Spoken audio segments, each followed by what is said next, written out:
Welcome, everybody. This is Richard Gearhart, founder of Gearhart Law, a full-service intellectual property firm. And Passage to Profit is all about small businesses, entrepreneurs, and the intellectual property that helps them flourish. Tonight we have with us two special guests. One is Tammy Dickerson, founder of the Baker Group, and Jonathan Hensley from Emerge Interactive. And I'm Elizabeth Gearhart, not an attorney, but I do work at Gearhart Law, first full-service patent and trademark firm. Gearhart Law sponsors the show, so this is advertising on iHeart for Gearhart Law. And I am thrilled to have two very incredible products.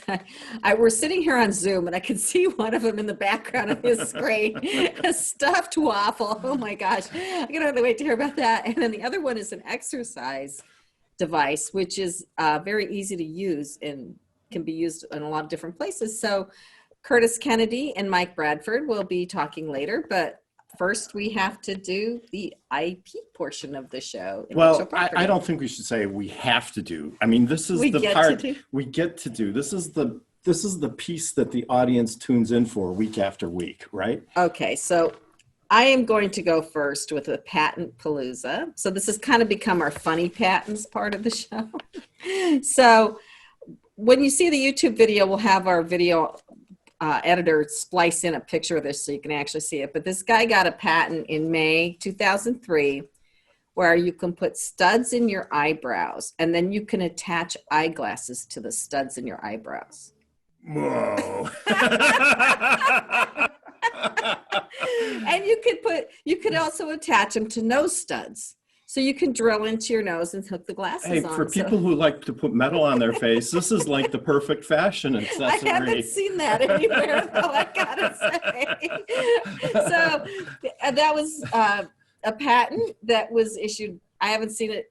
It came out in 2003, but it just goes to show you that people come up with really great ideas. I actually think it's a good idea. I actually think if I was a kind of person that like to put stuff on my face, it'd be so much better than like pushing up your glasses all the time. People have been making holes in their ears for earrings forever, so why not your eyebrows and everybody else, you know? Yeah, but you think of all the facial hardware now that could be used to hang things. Like if you wanted a temporary beard, maybe you get a couple studs here and you hang a beard on your chin. I don't know, but I don't know about that. But anyways, enough of that. I think we beat it to death. So now Richard gets to talk about something everybody loves: Apple and Fortnite. Ha ha. Right. So, as you know, intellectual property is a big deal in big business. And have you ever wondered how Apple makes all of its money on the App Store? Do you know the answer to that question? I do, because I cheated and I looked it up. They charge for every little tiny thing. So if you're inside a game and you have to buy a hatchet to break through a window, they get 30% of whatever you spend on that hatchet. 30% of everything that runs through an app downloaded on the Apple App Store. And if you charge for your app, they get 30%. So it's like, no wonder they're a $2 trillion company, right? I mean, this is really, in my opinion, a pretty high charge when it comes to royalties, because most royalties for licensed products usually run in the 5 to 10% range. 30% is a big hunk. Well, Epic, who developed this game called Fortnite, it has been suing Apple because they think that Apple is charging too much. And do you guys all know what Fortnite is?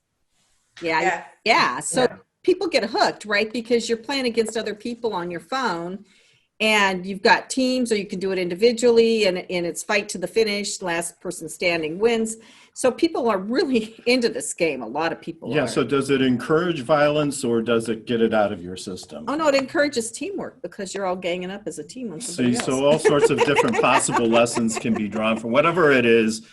Millions of people are hooked on this, right? Yeah, it's very popular. And if you're in the mood for a good fight, I guess that's where you can find it and do no damage, right? But not anymore. Not on your Apple phone, not the latest release. No, so what Apple did was they banned Epic from the platform because they weren't following Apple's terms and conditions. And because Epic tried to make money by not going through Apple, by offering special promotions directly through the software, and Apple didn't like that, so they banned them from the platform. The fourth release. I think you can still play the third release on the platform, but like the new one that came out, if you have an Apple phone, you can't play it. Right.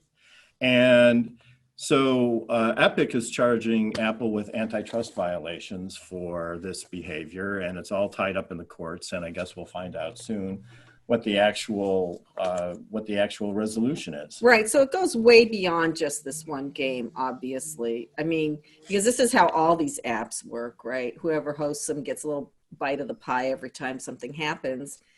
And so it could affect the whole industry. Yeah, I mean, it's an interesting debate. Would Epic be as popular as it was if it didn't have an Apple platform to launch the game on? And so maybe the 30% is justified.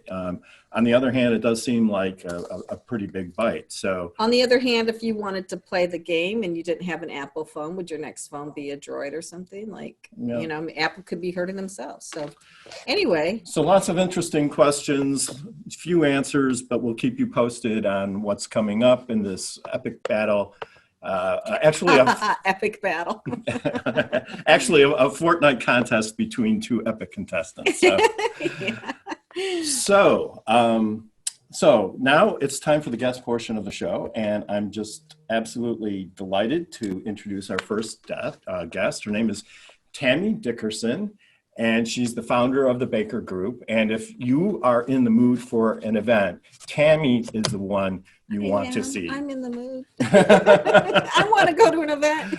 I'm ready for one too. And the Baker Group is an award-winning, minority-owned, full-service event firm that builds through dynamic special events. And it provides a full array of event productions through corporate and nonprofit entities. And the Baker Group prides itself on the unique needs for each client and strives to deliver the highest quality service and effective results. And you've got some just absolutely fantastic clients that you've worked for, right, Tammy? You've done for Disney, yes, Honda, Coca-Cola, the Michael Jordan Foundation. You've done it all. So welcome to the show. Thank you. Thank you so much for having me this morning. And you must love parties, right? That's why you got into this. Yes. You know, my mom says I've always been an organizer, you know, even when I was a little girl, whether that was, you know, organizing my dolls or making sure that I organized all my own birthday parties, family reunions, you name it. I've just really always been an organizer, and I found the passion for what I love a very long time ago. So I do enjoy it. So you're doing this to build brands. So Kenya probably can really relate to this because she does the same kind of thing at iHeart. And I'm just wondering, we were wondering, how are you doing it now? And are brands using events, online events to reinforce their brand? Yes, they definitely are now. And I would say that, you know, after we all got over the shock of the pandemic and figured out, oh my God, what's going to happen? We quickly, within, in all honesty, the first 30 to 45 days said, okay, how are we going to get through this? What are our next steps? What should we be doing as an agency?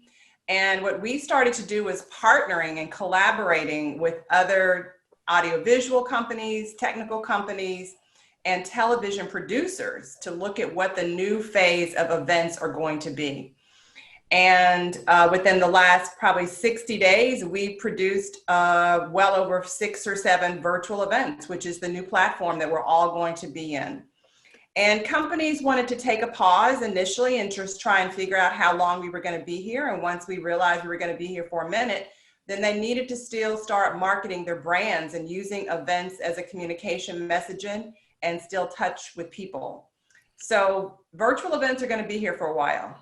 So we've run events for Gearhart Law, and I'll tell you, it is a lot of work to get the word out and to get people to show up. So what's your secret for getting good attendance? Well, the radio is one of them, in all honesty. It's a big marketing tool, but now we're finding that the market is just becoming flooded with virtual events. You know, and Zoom calls. Everyone now has what they're calling Zoom fatigue because they're literally on a computer screen for 10 and 12 hours a day. But we found that the internet and the radio is our best friend. And we just really work on creating interesting graphics and marketing strategies to communicate to people about our event, really figuring out what's that competitive edge and what makes our client's event different from what's out there in the marketplace, to use outreach and digital marketing in our events. So how do you make the events special? So I'll just give you an example.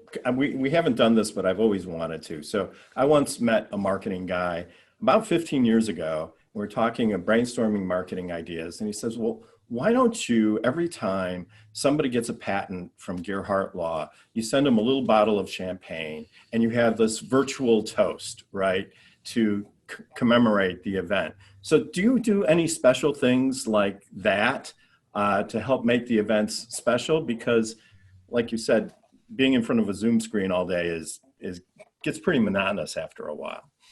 Absolutely. And that's one of our specialties, is really taking our same expertise in producing live events into a virtual platform. So pretty much anything that you can imagine with the live event, we can do virtually. One of our very first events was a Juneteenth celebration. And a big part of that event had always been the food component. People loved great Southern food. So we actually did a meal delivery program for over 300 of our guests, where we took the exact same special meal that they would receive, had it hand delivered to their homes. Then we did a custom segment with the chef to tell them how they prepared the food, to still have that great cocktail, so they could still enjoy a food experience with the event. We've hired all kind of entertainment to be a part of the events, all kind of keynote speakers. And we found now in the virtual market that you can expand beyond your city.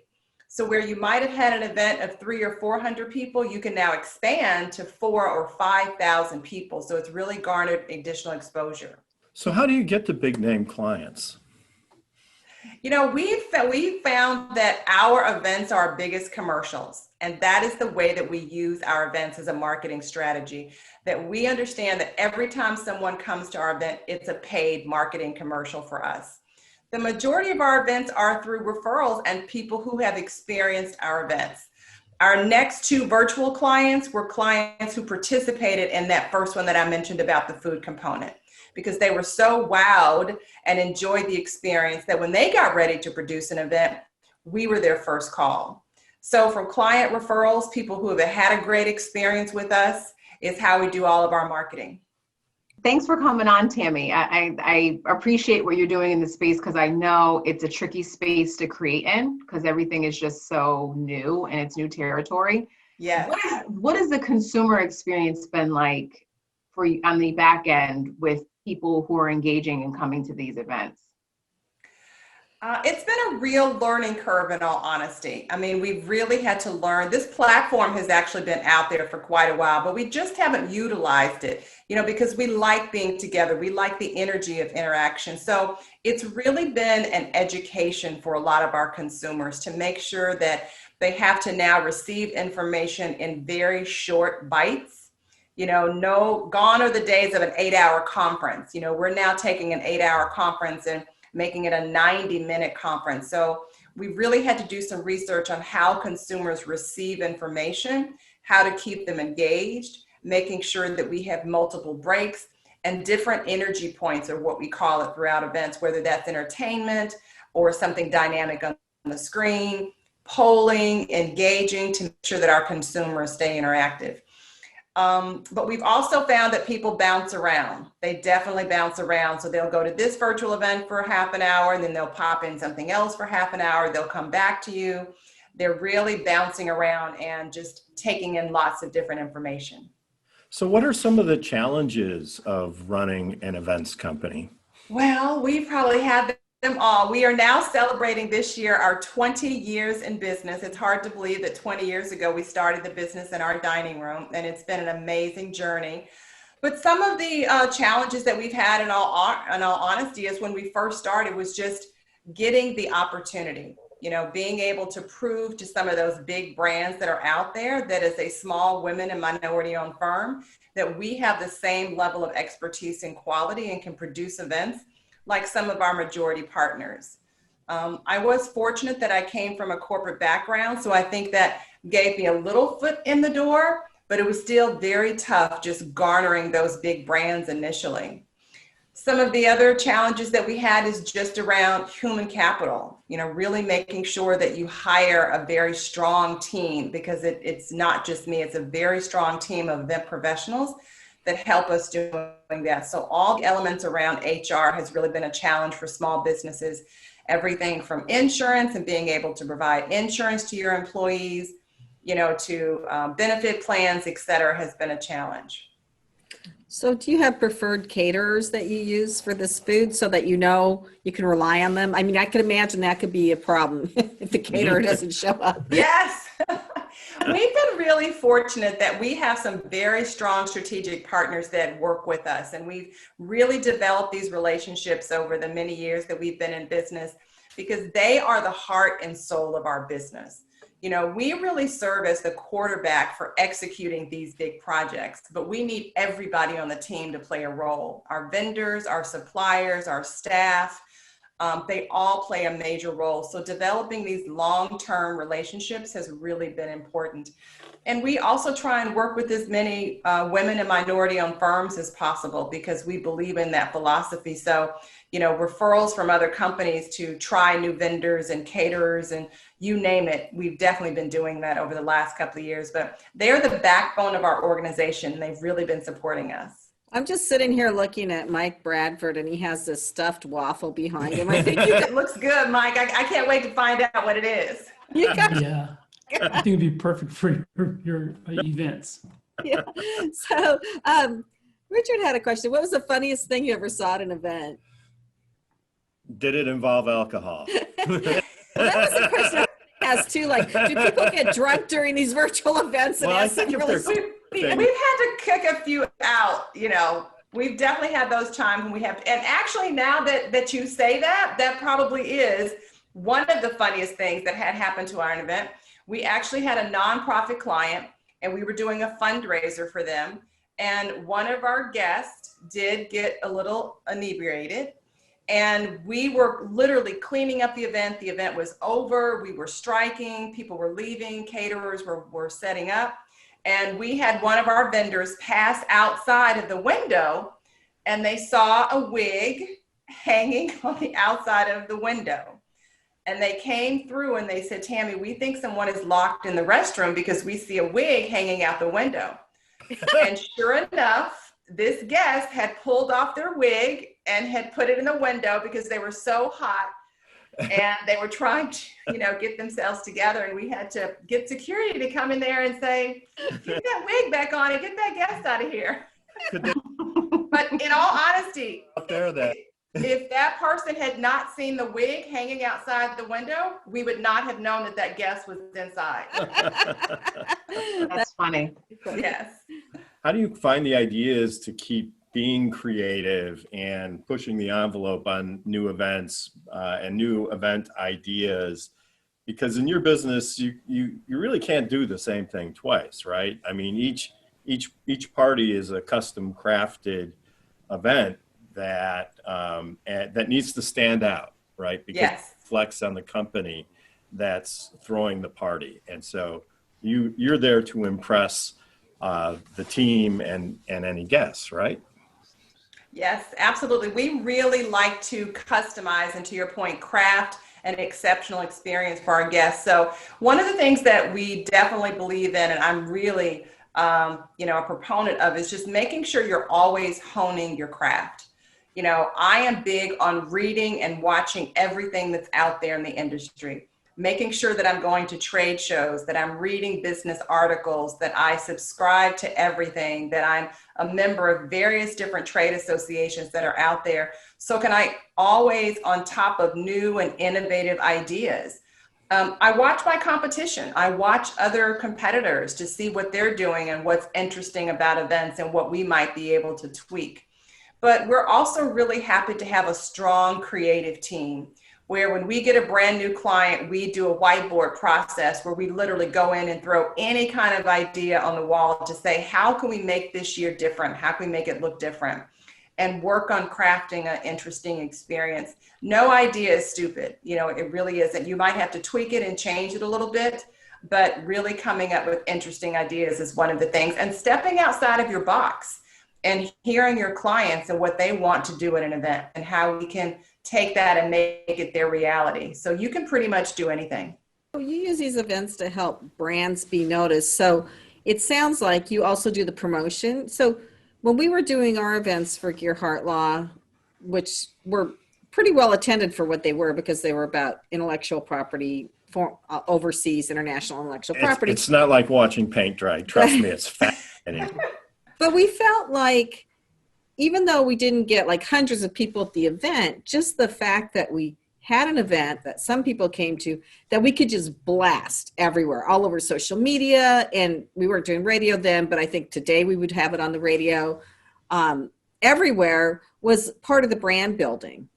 So is that something you do too? So we don't actually do direct promotions and marketing with our events. We work with partners that come in and help us do that. But absolutely, we put together, fully digital marketing programs and promotions, whether that's from social media, as you mentioned, or whether that's email blast.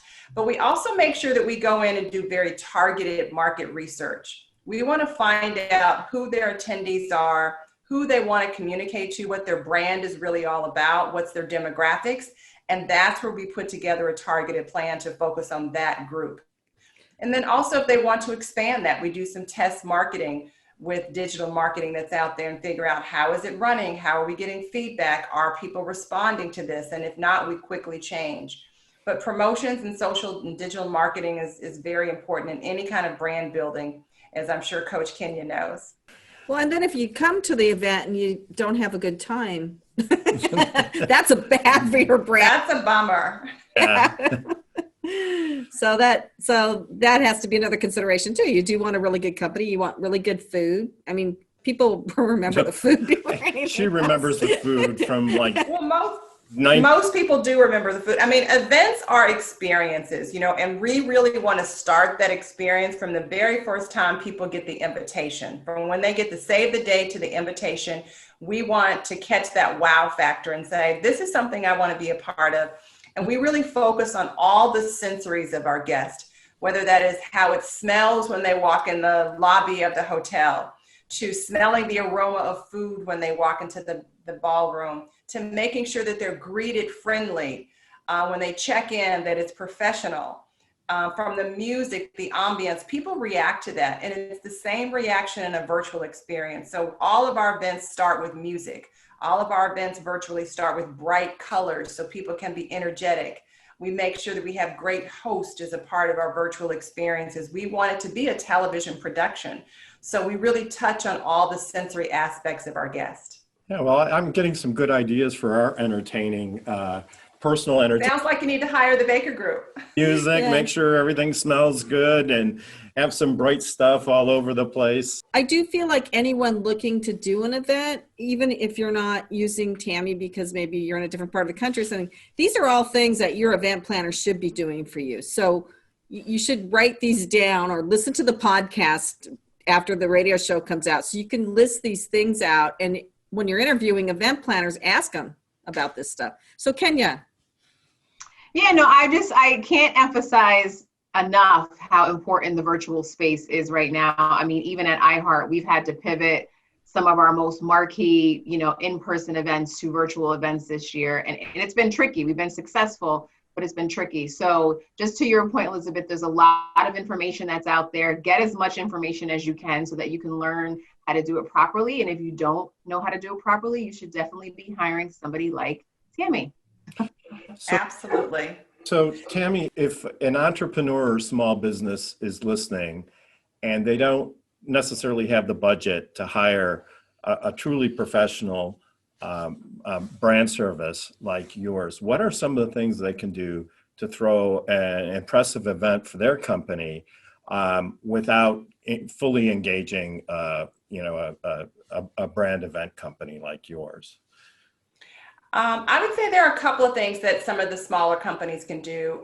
One of them is many event planners like myself. If we do work with companies that can't afford us on a full service standpoint, we do consulting hours. So we can still consult with a lot of our clients to say, For 2 hours, we can do a brainstorming session with you and give you ideas, give you templates, give you structures, systems, and processes so you can then go back. So I would say talk to your event planner and see if they can do consulting hours, number one. Number two, I would say make sure you have a strong technology partner. That is critical. Now more than ever, people really don't have the patience for technology, whether that's internet or bad lighting, not being able to hear. So it's very important that you hire a strong technology partner that knows what they're doing in this virtual space. The next thing I would do is make sure that you keep all of your programs very tight and very short. Most people think that they can still have a 2 or 3 hour program, and that's not the way that people are viewing. So you need to condense your programs down, in all honesty, to less than 75 minutes. So I know that seems like a very short time, but you'll keep your audience longer if you do your events less than 75 minutes. And have some entertainment. Still make sure that you have fun with your events. You want people to be engaged. You want people to have a reaction to what you're doing with your events. So still make sure you have some kind of entertainment or audience engagement. Don't just have one-way communication. Well, that's great. Excellent. Oh, super duper advice. Thank you so much. You ready to throw an event? I'm ready. Just She's the event party I'm the person. party girl. You're the party girl. I love it. Well, unfortunately, we have to wrap up this segment, but it's been a wealth of information and just absolutely a delight speaking with you and hearing about your business. We love your approach and we see why you're successful. So, but I hope you'll stay with us for the rest of the program. And Absolutely. Thank you. And we'll be back right after this commercial break. Welcome back, everyone, to Passage to Profit with Richard and Elizabeth Gearhart, and our special guest this evening, Tammy Dickerson, who has just given us wonderful advice, I thought. Yeah, if you missed it, go on the podcast. Our podcast comes out tomorrow. Listen to the podcast. Go on our YouTube channel so you can see her.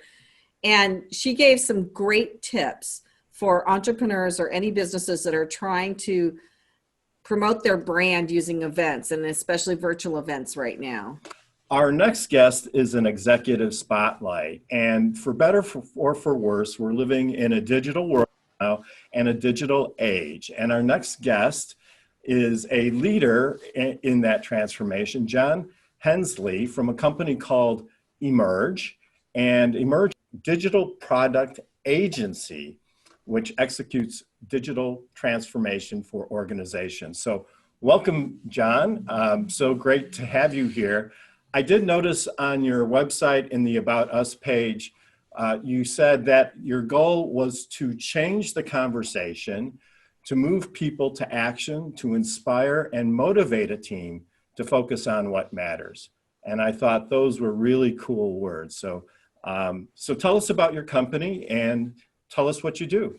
Sure. Well, thank you so much for having me. So Emerge, what we focus on is helping small businesses and large organizations develop digital products and services. So that might be something like when your website goes beyond being a brochure and it's part of how you want to deliver your product or service to a business, that becomes a product itself. Or maybe you're developing a mobile app, or you're building a new tool for your team to innovate and drive success with your organization. And so companies will hire us to come in and help them go through all of the steps from strategy through design to developing and supporting those products to help them deliver better customer experiences. Well, that sounds very interesting, and it sounds very, very technical. So, and it sounds like you cover a lot of bases too, right? We do. I mean, we're in the, there are lots of organizations that focus on very specific parts of the product development process, but we do provide complete end-to-end support for our customers. So we're in boardrooms helping with business strategy. We're working with individuals helping look for how to design more beautiful and usable products. And we're working with their development teams to build those and put them into the market. Well, that's interesting that you say that, because it used to be if you had digital products, you were ahead of the game. Now you're either in the middle or falling behind. And so you're really helping people stand out. So how do you stand out in a digital world? I guess that's what you're addressing, right? It's a huge part of it. And a lot of that comes down to, what are the moments that matter to most to your customers when they're using a product or service? And how do you make sure that you deliver and distinguish yourself in those moments that matter, whether you're educating them about your product or they're using your product and it's solving a problem or fulfilling a need for them.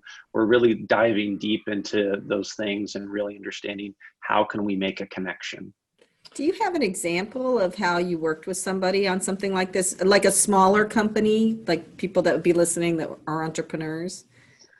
Sure. So we worked with, just as one example, this was a really small family clinic of family physicians, and they were just looking at how can they make a better connection, especially these days with patients. And so they really spent time understanding that one of the most difficult things for these parents were taking time off of work in the middle of a busy work day and being able to schedule appointments and make that appointment. And it can sometimes come with a lot of anxiety and some nervous and scared children that don't want to go to the doctor and don't want to get a shot. And so we really looked at that and we said, well, how can we make that a better experience and how can your website support that? So we looked at that and really helped them develop a stronger web presence so they could help parents schedule at different hours very easily. We set up automatic communication so they could create a story with their kids to make that a better experience as they would, move through and come into getting care and really make a difference for making it easier for parents. The website would actually give an explanation about why we were going to the doctor. This is what was going to happen. This is why we're going to do it. And in that way, the child would feel less anxiety on the way to the doctor's office. Did I hear you correctly? That's exactly right. That's really innovative. Does it work with cats? Because we have cats. That is incredibly innovative. It's like you put a storybook about going to the doctor on their website. So that's just one example. That is a very interesting way to use digital products. So is each of your clients a custom project? I guess it is then. The process is very similar, but the actual what we're delivering for them is always completely custom.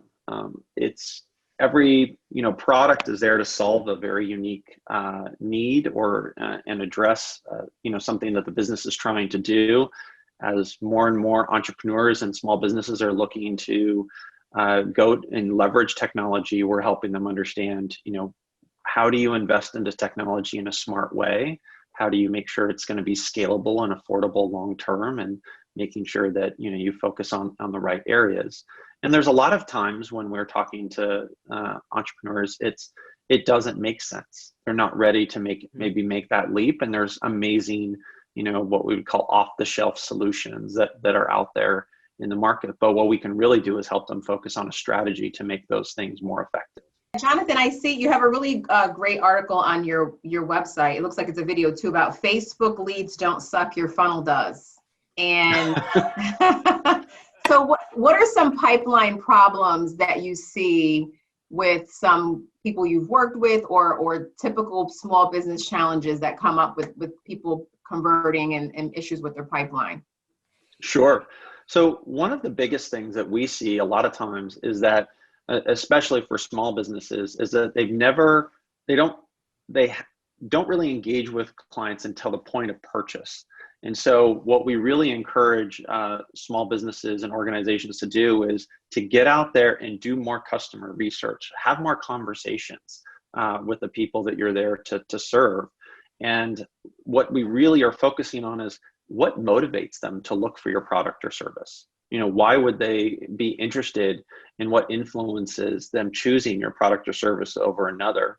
And a lot of times that becomes transformational for an entrepreneur or their organization, especially for a marketing team that maybe is used to some more traditional approaches. And that approach is really the foundation of it is really around empathy. How do we empathize with our customers and understanding their situation so that we can build a better connection? Yeah, I've been watching a lot of Seth Godin videos lately, and he uses the term psychographics to sort of take a step beyond traditional marketing and describe the processes that consumers go through in making decisions and how important it is to build a brand as opposed to just having a logo. He compares, if you go to a hotel and it's Hilton versus Marriott, they're pretty much the same. It's just a price decision or a location decision. Whereas if you're talking about building a brand, you're making a promise to somebody. And that's what allows you to serve your customer better. So, very, very interesting stuff. And it sounds like this is what you're doing in the digital space is really probing and finding out from a digital perspective what the consumers want and what will draw them to your client's brand. So yeah, that's exactly what we do in the digital space, just helping people. We're bringing the expertise at every stage to help them understand what are the steps they need to take, how do they take them effectively. I think there's so many options out there and so much noise right now that a lot of times it's really difficult for people at any level of business to find out, how do I approach this so I can actually produce a measurable result for my business? And it's very difficult to do that if you only focus on one piece. So taking that really holistic approach and really understanding your customer as one of the foundational or the pillars, if you will, for doing that, like Seth Godin talks about, is essential to that. And that's really the cornerstone of what Emerge is doing for clients. So you would suggest then to an entrepreneur just starting out who has barely any money, the very first thing to do is to get to know your client. And then what do you do with that once you know that? I think once you know that, the most important thing any entrepreneur or any business, honestly, I don't care if you're a Fortune 100 business, is understanding what strategy is. And this is where I've seen a lot of potential customers and colleagues and friends over years really struggle, is the confusion of what strategy is. And so they leap forward into building a product or service, digital or not, and they don't really have a clear plan on how they're going to build a business around that product or service. So a good example, I think, is a lot of times these days, goals or ambition can be confused for strategy. And those are not strategy at all. There's a lot of things out there like where we look for planning and we think of planning as strategy, and planning is not strategy at all. And that's usually comes from a need for hoping for some certainty. But that's not what strategy is about. And strategy really focuses on, understanding the problem that your product or service is going to solve for you, the customer that you're going to focus on, and really understanding how you're going to approach solving that problem in a unique and sustainable way, and knowing what to do to move that forward and bring your service to market. So when an entrepreneur is getting started, that insight, just that little lesson right there, can be so transformational because they can save themselves years, and not to mention countless amounts of money to bringing their business forward. And so we really encourage all of our clients in the very beginning, let's just take a step back. Let's look and make sure we have the right pieces in place so you're set up for success. So what are some first steps or what can someone expect when they sit down with you for the first time to work with you? Well, I think one of the first things that we really focus on with a client is when they're thinking about creating a product or service, we really focus on this idea of what's the goal, and are they really clear about this idea that Clay Christensen, who was a professor at Harvard, introduced this idea of what's the job of your product. If your product delivers on a value for your customer, what's the job that product is fulfilling? And that very simple question usually creates a really wonderful conversation with someone where we can really get to the roots of what it is that they're trying to create, and then everything can build from that. I think what I learned is digital marketing isn't just slapping up a website and some social media posts. A lot more to it than that. So with that, we have just been talking to Jonathan Hensley, and before him we had Tammy Dickerson on Passage to Profit, the Inventors Show. with Richard and Elizabeth Gearhart. And if you missed any of it, you really should go back and listen to the podcast tomorrow, or go look at it on our YouTube channel, because these people really know how to succeed in business and help you succeed. So we'll be right back. Welcome back to Passage to Profit, everybody. We're just having a great evening here, jamming on all sorts of stuff, Learning events, a lot. digital stuff, Learning a lot. about your customers, all good information. We're learning how the pros really do things. So how the pros really do People things. that are really So making money. Don't try this yourself at home. But now it's time for Power Move with Kenya Gibson and our iHeart representative. Welcome, Kenya. So good to see you again. Likewise, thanks for having me as always. I appreciate it. Our complete and total pleasure. So what's on the tee for this evening? Yeah, so we're talking about power moves, and we talk about people who make super power moves. And one of those people is Travis Scott. So if you're not familiar with Travis Scott, he is, I didn't want to say he's just an artist. He's really a superstar, and he's really probably one of the most brilliant marketers I've seen in this time. He, was very clever. COVID shutdown experiences, concerts where a lot of artists typically make their money and make their living. And he got really clever and started hosting virtual concerts. He started doing stuff with Fortnite and really has just kind of leveled up to a whole nother stratosphere of marketing, especially in the entertainment space. And what he's done recently is a joint partnership with McDonald's, which has never been done before. I mean, McDonald's has used people in the past to endorse them, but he actually has come up with his own meal. It's the Travis Scott meal, and everything is co-branded all the way down from the Sprite to the burger. And he's actually come out with merch. There's co-branded merch that he's come up with McDonald's, and it's flying off shelves. My daughter actually wanted $100 Travis Scott sweatshirt, and I was just like, I don't know. But one of us will get suckered into buying it, I'm sure. But it just goes to show you the impact of how he's really trendsetting in that space and thinking outside of the normalcy of what COVID has caused for a lot of artists in that space. I just have to ask, how did he get a deal with McDonald's? Because they don't do a deal with anyone. I mean, they sponsor things. And they don't need to, right? They're McDonald's. You're like, why would they even need to do something like this? I think for McDonald's, it was really a way to like level up their whole image and their marketing, because they've typically done what they're known for, the radio, the typical McDonald's ads, and maybe wanting to appeal, and kind of keep that younger demographic appeal going. Think about the strategy of McDonald's. There's a thing in marketing called the McDonald's effect, where they brand you from the Happy Meal all the way to the Big Mac. For life. So now this is a modern day version of using an influencer like Travis Scott to keep that same effect going. Right. And Wow. And with McDonald's reach, Travis is going to be getting a lot of attention. So And he'll be bringing them a lot of attention likewise. So, I mean, he's already causing problems for their inventory. They've run out of supplies to even facilitate these meals because they're selling like crazy. So now they have a supply issue, which is kind of a good problem to have. Boy, that is amazing. I'd sure like to talk to their marketing people and see how they dream this up. But to what Jonathan was just saying in the last segment, if you don't get brand new ideas like this and in the digital marketing age, then you're at a standstill. So I couldn't agree with you more, because I really thought McDonald's marketing was getting really stale. And I think, it was the same stuff over and over again, the jingle and the da-da-da-da-da.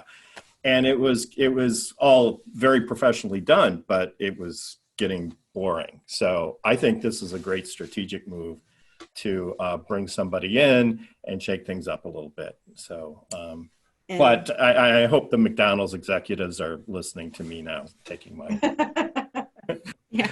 Well, I take your advice. So he has good advice for my company, which we will segue into. So I did a startup. I started late last year, right before COVID struck. Fireside Directory is the name of what I'm doing. And it's a directory of small and medium businesses, mostly small businesses, but it's a video directory. I interview people about their businesses. And as all of you do marketing here, I tell the people, what is your value add proposition? What do you do different than everybody else that would make someone hire you? you got 10 seconds to get that across in this, because after that, people either want to hear more or they're gone. So I coach people on how to do these videos and present themselves and try to help them figure out what is the value add for what they're doing. And then we have a conversation kind of like this, only they get to talk a lot more. I talk a lot less. And then I put them on my YouTube channel and on my website, which is a directory website, into the whatever category they belong in. And the videos are anywhere from 5 to 10 minutes. Kenya just did one, which I'm going to post soon. It was, and I think they're a lot of fun. I'm having fun doing it. Why am I doing it? Because I started for lawyers, and I thought people feel like when they call a lawyer, they're going to start paying the minute they pick up the phone. So if they could see a video of the lawyer and see, or like 5 different lawyers, like let's say you're looking for, I don't know, a real estate lawyer who you think is going to be really good. Maybe you want to look at 5 different ones, but you don't want to call their offices. You just flip through these videos and you get a lot more information a lot more quickly than if you're trying to read a bio and looking at a headshot. So that's where it started. And I started having people come to video studios since COVID. We're doing it all by Zoom, which people seem to love. And now everybody's used to being on Zoom. So I'm getting a lot of people. I have about 70 videos now. Not everybody's on the website yet, but when I hit 100, I don't know, 50 to 100 people on the website, then I'm going to start. We should have an event. Right. To try to bring people to the site. But one way I am going to do that is with iHeartRadio. So, we have a relationship with iHeart. This show is paid promotion sponsored by Gearhart Law, but iHeart has all sorts of digital marketing, all sorts of solutions for different things. But honestly, when I have the money, I would put this on some of their popular shows where young people are listening and maybe want to see a video before they call somebody, right? Okay. I think that, that's really interesting because our daughter is a millennial, and she would much rather text or, email, mostly text, than like call somebody on the phone. So she'd rather order a pizza online off of her phone than like call the pizza place. And I'm exactly the opposite. I feel much more confident calling the pizza place than sending something on a text. But it's a whole new generation. Right. And they do a lot online, like they live online. So the Fireside is a great product for entrepreneurs who want to make their services known, who want to go into a little detail, who want people to get to know them before they pick up the phone and call them. And so I think lots of entrepreneurs, everybody knows how video is important, but they don't know where to put their video, right? And so having a video on a video directory, I think, makes it much simpler for them. They don't have to deal with their website or their website company. They can direct people to the video and say, if you want to hear more about me, here I am. So and people get to try you before they buy you. So that's what yeah, and if you're a service person, then they get to know your personality a little bit. So like Tammy, you seem like you would be a lot of fun doing an event for me, right? You have the music, you have the smells, the colors. So, that might be someone I want to work with versus somebody who just sits there. And it's dull. Anyway. It's time now for a presenter. Okay, so let's go do that. Let's go. So do you like to work out? Do you hate to work out? Do you need something that makes you want to work out? Well, Curtis Kennedy has a solution for you. So welcome, Curtis. Yeah, thanks a lot for having me on, guys. Really happy to be here. So tell us about your product.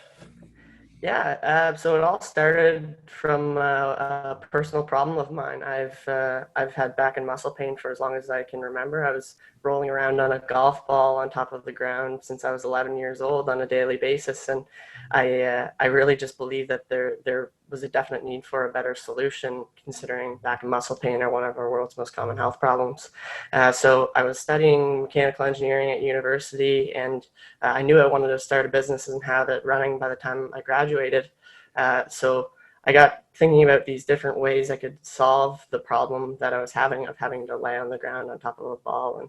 And so eventually came up with the idea for Vertiball after 220 different iterations of it. But it essentially is a muscle care device that uses an industrial grade suction system to mount itself onto walls. So you can place it at specific heights in accordance with where your pain is on the hard to reach areas of your back and neck. And then you have the freedom to apply as much or as little pressure as you feel necessary, just simply by leaning back on it and rolling across the ball surface. So we're developing a wide range of different attachments that go on to the what we refer to as the mobile mounting system. And so our goal is to develop this all-encompassing system for customers that really tries to give people the opportunity to solve their problem of back pain. That sounds great, Curtis. I saw your website, and it's very intriguing. So the ball just rolls, right? In the device, there's not like any kind of massage, element to it, electrical element. But for those of you who can't see it on the website or are listening on the radio, there's this big, huge suction cup that goes up against the wall, and it has a ball on it that rolls. And so one of the most common type of therapies, right, for muscle pain is to roll on a ball. And so you can stick this anywhere, right? You can stick it on a wall, you can stick it on a desk, put it on the floor if you want to, and you can exercise different muscles in a very quick and convenient way. And, exactly. Yeah. And so it sounds like your idea came to you from your personal experience, but you said you had 212 iterations. What was that all about? Yeah. So I didn't really have a lot of spare time back in those days. I was 20 years old, doing schoolwork from 6 a.m. to 9 at night, and I didn't really know how to do 3D modeling, but I kind of learned and picked it up over time. And my university had a makerspace with about 20 3D printers. So I would do a design, I would print it out, test it. I'd bring it up and down the university campus, get feedback from people, see what they liked, didn't like. And that's actually a source of where we got a lot of our great ideas for what the product line is going to turn into. Is, people suggested, well, what if you had, a different attachment that did this or something that did that? And so I found that it was a very valuable experience going out and getting feedback from people out of the gate. And the feedback is really what drove all those iterations, trying to create a solution that could solve the needs of the people that we were speaking to. I gotta tell you, it's super smart. And, I guess, how many of these things have you sold? So we're actually 1 week shy of being a year into sales, and I think we've sold just over 30,000 units. Good for you. Wow. So would this work in a bathtub? Like, could you soak in a hot bath after working out and roll yourself along this thing? Yeah, absolutely.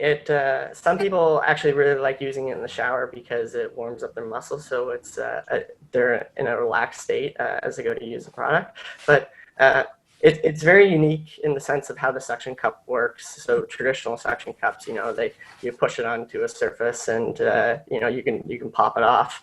But this suction cup can hold in excess of 100 pounds. It's just the important thing is. So you can do pull-ups while you're no. I have hung off of it before, yeah. So yeah, it's pretty interesting. So you just you need a flat sealed surface, as we call it. So painted wood, painted drywall, metal, plastic, whatever, and then you can mount it and easily target the hard to reach areas of your body.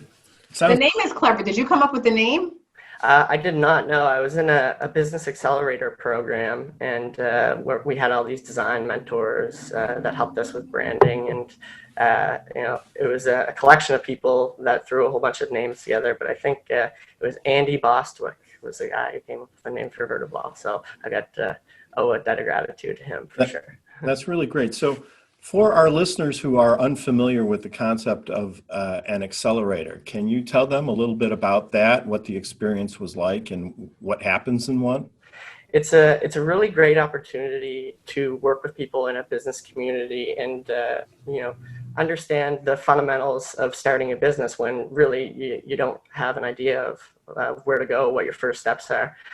So essentially, my accelerator program was a 4-month thing where you work with design mentors in business. They'd have people come in from different financial institutions to talk about raising money and the process. And it really just, it solidifies the groundwork for, what are the first things that I need to do to get going on this journey? Because really, in a lot of cases, when you're starting out as an entrepreneur, especially when you're young, you really have no idea what you're doing. So just having that starting point can be of major value. Now you're in New Brunswick, Canada, right? Yeah. So are you selling these all over the world right now? Or are you selling them mostly online? Yeah, so we're mostly online right now. We've kind of limited our push into physical retail locations because of the whole COVID thing. But we do sell globally, but I would say 90% of our sales are in the United States. Wow. Okay. And you do have on your website that it's patented, right? Yes, yeah. Did you file a patent in Canada, or did you just did you file in the U.S. too? Filed in the U.S. as well. Yeah, Okay. and they've both been granted. So, Well, congratulations Excellent. on that. yeah. People who get patents, I'm just going to say this because I'm an intellectual property guy, but very few people actually become inventors on patents. So it's a mark of intelligence and originality, and congratulations to you for getting two. So that's an achievement in and of itself. And it's a very difficult thing Appreciate to that. do. Yeah. And not everybody gets a patent, but Yeah. Well, you have one. yes, I have one. I let She's We're going to get more on Fireside too. We're going to get some. One thing I'll add to that is that my first idea actually was an oral hygiene product, and I thought to myself, what's the first thing you do when you get an idea? And I thought patent. So I was 18 years old, and it took 6 months to try to learn how to write patents and file it by myself, just to let everyone know that is not the approach that you take. If you're going to try to pursue a patent, you definitely want to get someone with the knowledge to do it properly. Well, Awesome. right. And I sometimes tell people, well, would you build your own house? If it's important and it's a foundation for your business, no, you go and find somebody who's done it before, right? And then if you go to sell your house and you built it yourself, who's going to buy it, right? Yeah, So, but no, thank you for that insight. Although, it would never stop anybody from trying, and we always support people like Gearhart Law who try to do it from themselves or do it themselves, and we can fix it up a little bit sometimes. Mm-hmm. But anyway, that's great, Curtis, and we wish you much success. You're an impressive young man who wanted to have his own company before he finished school. I think that's a great attitude and intent, and we're really glad to hear things are going well for you. Right. And I want to get a Verti ball. It's VERTI ball.com, because I think it would help me work out more, because one thing I suffer from is sore muscles, and I don't take Right. Advil or any of that stuff. This is actually related to our next presenter, because if you work out more, because you can use the Vertiball to soothe your muscles, then you can eat more. And this, I've been waiting to talk to Mike, but I think we have to take a break first, right? Back. You come back and you'll see the greatest food innovation that you've Since seen the Corona. since the Corona. Got it. Okay. We'll be back right after this. Welcome back, listeners. You are listening to Passage to Profit, the Inventor Show on WOR 710, the voice of New York. We've been having a great, interesting time so far. So you have to introduce Mike, because you've I been will. looking at his picture, His background on Zoom here. on Zoom, and you've been bringing it up every break. So Mike is sitting in front of his product. Wonderful is like wonderful, but it's spelled differently because it has the last letters of waffle on the end. So it's a stuffed waffle, and the one I'm looking at looks like a breakfast waffle. It just is has been making me hungry the whole show. So welcome, Mike Bradford, Thank you. and tell us about your product. Yeah, well, Wonderful is it's a brand of patented cooking devices that allow you to make Belgian style waffles with any of your favorite foods stuffed inside. And I kind of like to take the idea of chicken and waffles. It's very, very popular nowadays, but this allows you to make chicken stuffed waffles. So you can take your waffles on the go. If you know waffles, at least how they're eaten in America usually are sit down meal. You have to have, knife and fork, something messy if you would want to take on the go. But a lot of us need to eat on the go and like to eat on the go. So sandwiches are great for that, but why not waffles in that case? So this device allows you to do that, and you can cook sweet dishes, sweet meals, savory meals, breakfast, lunch, dinner, any type of meal there. If you have alternative diet, you can use different types of batter. Chaffles are really popular now. So it's just the egg batter in a waffle, gluten-free, vegan, different types of deals. So it's really an empty canvas for you as the cook to be able to create your own meals. And it's just all this concept of the waffle. And so it's designed to make that process really easy, and not only to cook it, but also to remove it once it's being cooked, and also to clean it and store it. So it's just a fun product to work with, and I'm glad to be able to share it with you guys. Well, that's great, Mike. And again, for our listeners on the radio, you can't see a picture of the waffle in the background, but it's mouth-watering. So check out the episode on YouTube, and also go to Mike's website. Mike, can you describe the shape of the waffle maker? Because I think that's really important for people to understand. One is specified as the stovetop waffle maker. So you can cook on electric stoves, gas, or even on an outdoor grill, solar grill if you have one. Those are really cool. So it allows you to be able to cook on the go, and it's really small. It's a circular device, so it makes the circular style waffles. The waffles themselves are about 2 inches thick or so, and so with the way that it does, and part of the patented part of it is it allows you to be able to have enough volume in your waffle to stuff any types of food in it. This image that you're looking at behind me is actually an omelet stuffed inside of a waffle. So the process is you pour a little batter on the bottom of the pan. It has a top and bottom pan, and then there's a circular type of pan around it that's kind of a crescent shape.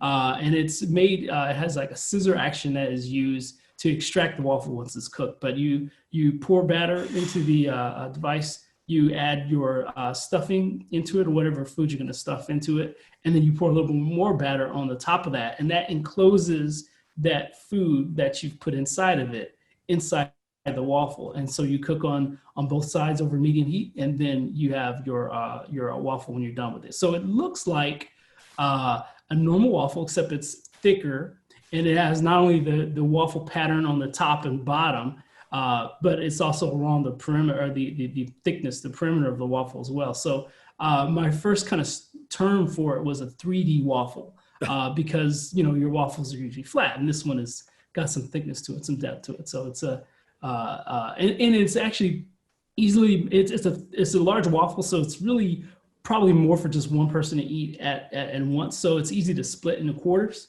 or halves, as the picture behind me is, and you can share that with other people. So it's a fun way to get your family involved in cooking. My kids like to use it, and as well as sharing it with others. It's great for parties and different events. And you have these little tongs too that grab it by the sides and pull it out of the waffle makers, so you don't have to destroy it trying to pry it off the nonstick surfaces, right? So yeah, that's right. And there's some food safety involved in that as well. In developing this, I took some food safety classes, and one of the problems is that you've got contamination whenever you're touching food, and so this allows you to take the waffle out, put it onto a plate or another surface that you're serving without actually having to touch the food at all. So if you've ever cooked waffles on let's say a hotel continental breakfast or something, often you have to take your hand in there, or some fork that's sitting around, and we don't know who's all touched that, and you use that or your hand itself to take the waffle out once it's been cooked, and so you end up possibly contaminating food that way. And so this kind of eliminates the risks of that. Where can people buy it? You can buy this on wonderful.com. That's WONDERFFLE.com. And where are you located, Mike? I'm actually located in Austin, Texas. And this is my full-time job as software developer, but I do this on the side, and it's been a fun process. We just launched this device last September, so it's been just about a year.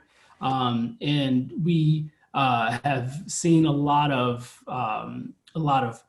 interest in the product, and I've been sold out a lot more than I have had actual product. And unfortunately, with coronavirus, our factories were shut down for several months. So I went 6 months this year without having any inventory to sell. And I have I'm almost out again with my current order, and I've got another shipment coming in for the Christmas holiday. So I'm working on strategy to kind of help alleviate that, but it's been a big challenge.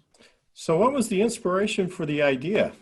Well, it's one of those things where it's a need. It's not a life-threatening need, but it is definitely a need if you have the idea. And so the way that it happened was I was at a restaurant at work, and which kind of hence the idea of, I mentioned, being able to take your food on the go. I was with coworkers, and I saw for the first time actually a plate of chicken and waffles, and I make a joke about that because I've heard of it, but and I always thought, why would anyone eat that together? But when I saw it, I thought, wow, it really looks good. And I was upset that I hadn't ordered it.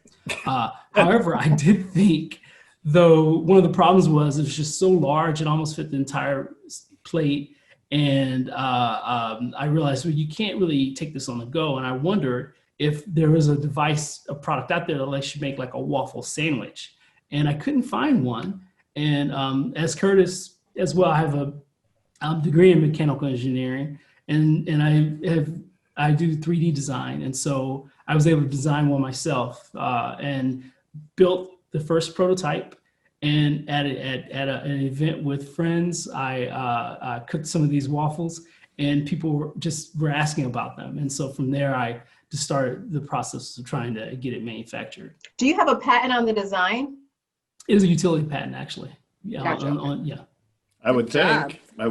Well, he's a mechanical engineer after all. He knows about that kind of stuff. Well, Curtis mentioned, writing his own patent. And one of the things that thankfully I found a patent attorney that works with small businesses, small inventors. And he understood budget is a real constraint.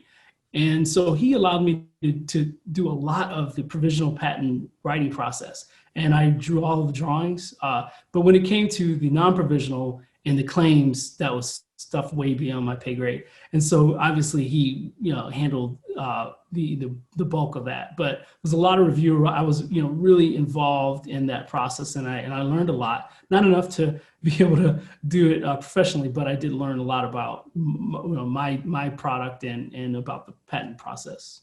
And that's great that you found somebody that is willing to help. And if you are an entrepreneur, you're looking for representation, that's one of the advantages of choosing a firm that specializes in working with entrepreneurs.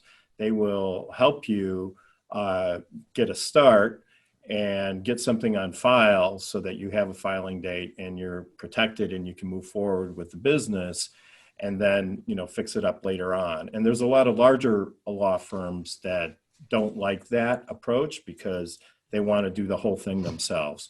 So if you are thinking about protecting your idea, it's good to find a firm that specializes in working with entrepreneurs because they have that flexibility and they understand the entrepreneurial budget. Should I spend money on a patent or marketing? You don't necessarily have a big budget for everything. So, and you forgot one very important point. You should call Gearhart Law. That's kind of what you do. Well, we'll certainly help anybody and answer anybody's questions. We'd be delighted to do that. But I think one thing that we do at Gearhart Law is we don't just throw a patent at you if that's what you came to us for. We help you strategize and decide the best way to spend your money. And we also have associates that we can refer people to. And in fact, Mike, I wanted to reach out to you and see if you want to meet one of our associates who helps people get onto QVC. I think this would be a great QVC product. So Mike, thanks so much for coming on and breathing new life into the world of waffles. I'm sure you're delighting waffle lovers everywhere. Yeah, when will these be back in stock? They're currently in stock now, but limited supply. You can actually buy them on wonderful.com, and they're a limited number on amazon.com as well. And if you miss out, probably by mid-October, the next shipment will be available in early November. So before the Black Friday, we'll have new product in. Great. We're a hot commodity. Bum, bum, bum. Well, we're having fun here on Passage to Profit, but we have to break for this commercial, and we'll be back right after that. Welcome back, listeners. You are listening to Passage to Profit, the Inventor Show on WOR 710, the voice of New York. If you missed the show, if you're just turning in now or you missed any piece of it, the podcast will be out tomorrow. We'll also be on our YouTube channel. And I just think we had amazing things on here today, and I kind of want to go over what we talked about. So I think we went in a lot of different directions, but brought it all together. yes. So our guest was Tammy Dickerson with the Baker Group, and her website is tbakergroup.com. She is doing completely out of the box virtual events for brands, for companies trying to develop their brands and keep them relevant during COVID. So Let's have a party. I'm ready. And then we had Jonathan Hensley, Emerge Interactive. If you think you know what digital marketing is and how creative you can be with it, you don't. So talk to Jonathan. He's a master, and he's got it from some angles that I've never heard of before. So yeah, I think if you're in this space, I think you should check him out. So it's emergeinteractive.com. And then we heard from Curtis Kennedy with Vertiball, VERTIBALL. If you have sore parts that need to be massaged after you work out or whatever, like the back of your neck or your shoulder or something, he's got a device that is incredibly clever and useful for that. Stick it on the back of your office chair, and you can just move your head back and forth all day. Yeah. So that is something you should definitely check out. And then finally, we've been sitting here the whole show looking at this stuffed waffle behind Mike Bradford. And I'm just like, oh my gosh, I'm getting so hungry. He has a machine that helps you make your own stuffed waffles. So you can feel like you're going out to breakfast or you're going through a fast food thing, but you did it all yourself. And it's really fun. And I'm going to have a snack after the show. Yes. The name of his company is Wonderful, like Wonderful Waffle, kind of WONDERFFLE. And you can find it at wonderful.com. And we also had our wonderful media maven from iHeart, Kenya Gibson, who did her Power Move segment. And it's always a joy. If you want to advertise on the radio, which, as you've heard some of the speakers here say, it's the place to be. Is a really good place to advertise, especially right now. Talk to Kenya Gibson. It's Kenya Gibson with a P at iHeartMedia.com. And they have an array of things that they can do for you. And not all of them are super expensive. So, if you want to do a little bit of advertising through iHeart, talk to Kenya. Yeah, absolutely. And we'd also like to thank our producer, Noah Fleischman, for taking this and putting it together in all sorts of fantastic ways and making us all sound really good on the radio. Thank you, Noah. And don't forget to like us on Facebook, Instagram, and Twitter. And subscribe to our YouTube channel, Passage to Profit. So everybody that goes on here gets on our YouTube channel. So if the more people subscribe, the more people will find it, and it'll help with your promotion too. So please subscribe to our YouTube channel, Passage to Profit, The Inventor Show. Please do, and check out Fireside as well. Yes, fireside.directory or fireside directory for YouTube. So this has been Richard and Elizabeth Gearhart for Passage to Profit for iHeartRadio, WOR 710, the voice of New York.